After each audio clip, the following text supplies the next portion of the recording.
토성 바깥에는 엔셀라두스라는 얼음 위성이 있는데 말 그대로 얼음을 우주로 뿜어내고 그 얼음엔 생명을 이루는 재료가 들어있다. 게다가 얼음 아래에는 바다 하나가 통째로 숨어 있고 그 안에 무엇이 사는지는 아직 아무도 모른다. 엔셀라두스의 지름은 겨우 약 480km다. 콜로라도 주 안에 쏙 들어갈 정도다. 그런데도 이 조그만 위성에는 액체물, 열수 분출구에서 나오는 에너지, 생명을 실제로 지탱할 수 있는 여러 화학 물질이 다 있다. 즉, 태양계에서 생명이 존재할 가능성이 가장 높은 장소 중 하나다. 이제 약 20년 전으로 돌아가 보자. 나사의 카시니 탐사선이 토성 근처를 지나며 이상한 광경을 포착했다. 엔셀라두스 남극 부근의 틈에서 얼음 입자 분출이 솟아오르고 있었던 것. 이후 과학자들은 그 분출이 위성 표면 아래 거대한 바다에서 올라온다는 사실을 알아냈다. 분출 기둥에서 나온 얼음 알갱이를 분석해보니 탄소, 수소, 질소, 산소인 등 생명에 필요한 거의 모든 원소가 들어있었다. 빠진 건 유암뿐이었다. 문제는 시료 대부분이 토성을 두른 거대한 먼지와 얼음의 이고리에서 채집됐다는 점. 그 입자들은 수십 년, 어쩌면 수백 년이나 우주에 떠 있었기에 방사선에 의해 변했을 수도 있다. 그래서 그 성분이 정말 엔셀라두스 자체에서 온 것인지 확신할 수 없었다. 하지만 이제 달라졌다. 막 분출된 신선한 얼음 알갱이에서 질소와 산소 같은 성분을 포함한 유기분자가 검출됐다는 새 연구가 나온 것이다. 과학자들이 어떻게 알아냈는지 보자.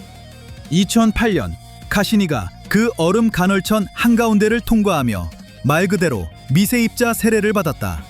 입자들은 탐사선의 먼지 검출기에 초당 17.7km라는 어마어마한 속도로 들이쳤고 그만큼 빨라서 분자들이 분리되어 구성 성분을 들여다볼 수 있었다. 이후 연구진은 질량 분석 기법을 써서 그 신선한 알갱이를 자세히 조사했다. 그 결과 지구에서 특정 화학 반응에 참여하는 분자들이 확인됐다. 이런 반응이 생명이 존재하는 데 필요한 복잡한 구조를 만들어낸다. 그 중에는 질소와 산소를 포함할 수 있는 것들도 있었다. 한 연구자는 이 결과가 그 복잡한 유기 분자들이 우주에서 합성된 게 아니라 실제로 엔셀라두스의 바다에서 곧장 올라왔을 가능성을 보여준다고 말했다. 또 다른 연구자는 그런 분자들이 생물학적 과정에서 중요한 역할을 할 수 있다고 설명했다. 종합하면 엔셀라두스가 정말로 거주 가능할지도 모른다는 뜻이다. 설령 지금 생명이 없다 해도 의미는 크다. 조건이 다 갖춰졌는데 왜 생명이 없지 하고 당당히 물을 수 있으니까. 이야기는 여기서 끝나지 않는다. 유럽 우주국은 벌써 엔셀라두스, 그것도 남극에 착륙하는 임무를 계획하고 있다. 더 많은 시료를 퍼올려 두터운 얼음 아래에서 무슨 일이 일어나는지 직접 확인해 보려는 것이다. 발사는 2040년대 초반으로 예정돼 있다. 그러니 몇십 년 안에 이 작은 얼음 위성에 기묘한 생명체가 사는지 드디어 밝혀질지도 모른다. 물론 엔셀라두스만이 유력 후보는 아니다. 다른 후보들은 태양계 바깥 훨씬 먼 곳에 있다. 가까운 주황색 외성을 도는 유망한 슈퍼지구급 행성 3개가 그에다. 슈퍼지구는 지구보다 크지만 천왕성, 해왕성 같은 얼음 거성보다는 작은 행성을 말한다. 엑서터 대학교 연구진은 그 외계 행성들이 지구에서 약 55광년 떨어진 모항성 HD 48498을 돌고 있다는 사실을 확인했다. 우주 기준으로 보면 거의 이웃 동네다. 각 행성의 공전 주기는 제각각이다. 하나는 지구 시간으로 7일, 또 하나는 38일, 마지막은 150일이 걸린다. 그리고 가장 멋진 점은 가장 바깥 행성이 그 별의 거주 가능 구역에 있을지도 모른다는 것. 그곳이 바로 액체물이 존재하기에 너무 덥지도 춥지도 않은 딱 맞는 구역이다. 즉, 표면 조건이 물이 끓지도 얼지도 않게 유지될 수 있다는 뜻이다. 그래서 우리가 아는 형태의 생명 후보지로 손꼽힌다. 연구진은 10년이 넘는 동안 별빛을 분석하는 최첨단 장비로 거의 190회에 이르는 초정밀 측정을 모았다. 별빛이 우리 쪽으로 살짝 당겨지면 청색 편이, 멀어지면 적색 편이라고 하는데 이 변화를 보면 행성이 별을 잡아당기는지 알 수 있다. 모항성은 태양의 작고 온화한 사촌 같은 주황색 외성으로 여러 면에서 태양과 비슷하지만 황색 외성인 태양보다 방출 복사가 적다. 게다가 태양 닮은 거우지에 거주가는 구역에서 슈퍼지구가 확인된 사례 가운데 우리가 발견한 것 중 가장 가까운 행성계 중 하나다. 참고로 슈퍼지구는 그리 희귀하지 않다. 태양과 비슷한 별을 도는 첫 외계 행성이 1995년에 확인된 뒤로 과학자들은 6,000개가 넘는 외계 행성을 찾아냈다. 이런 먼 세계를 찾기 위해 2009년에 발사된 나사의 케플러 망원경 같은 다양한 도구가 동원된다. 이제 가장 흥미로운 외계 행성 몇 곳을 살짝 들여다보자.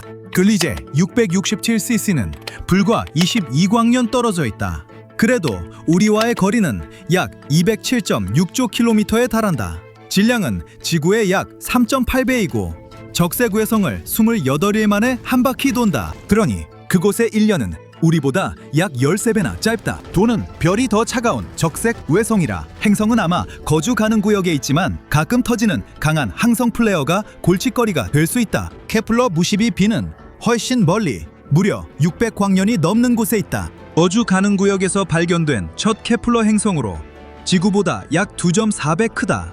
암석형인지 바다 행성인지 기체형인지는 아직 모른다. 태양보다 작고 더 차가운 G형 항성을 290일 만에 돌아 공전 주기가 지구와 가깝다. 케플러 U19c는 무려 2700광년 떨어져 있다. 이 행성은 지구보다 거의 70% 더 크다. 공전 주기는 242일로 체계에서 금성과 비슷한 위치지만 모항성의 밝기가 태양의 80%라 조건은 금성보다 훨씬 우호적일 수 있다. TOE 7333b는 2023년에 발견됐다. 약 245광년 떨어져 있으며 지구 시간으로 4.9일 만에 별을 한 바퀴 돈다. 무엇보다 행성 전체가 거대한 바다로 뒤덮였을 가능성이 흥미롭다. 그 바다에 생명이 있을까? 시간만이 알려줄 것이다. GJ 1랩 10천사b는 40광년 거리로 우주 기준으론 꽤 가깝다. 지름은 지구의 거의 3배, 질량은 8배다. 이 행성은 적색 외성을 도는데 38시간이면 된다. 표면 온도는 섭씨 230도 안팎까지 치솟아 그 열과 압력 때문에 물이 뜨거운 얼음이나 초유체 같은 기묘한 방식으로 거동한다. 참고로 초유체 현상은 마찰이 거의 사라져 물이 마치 마법처럼 흐르는 정말 놀라운 상태다. 하지만 지구에서 그런 걸 시도할 순 없다. 탈수만 될 테니. 프록시마 센타우리 b는 가장 가까운 슈퍼지구로 불과 4광년 떨어져 있다. 질량은 지구와 비슷하지만 그곳의 1년은 고작 열화로 남짓이다.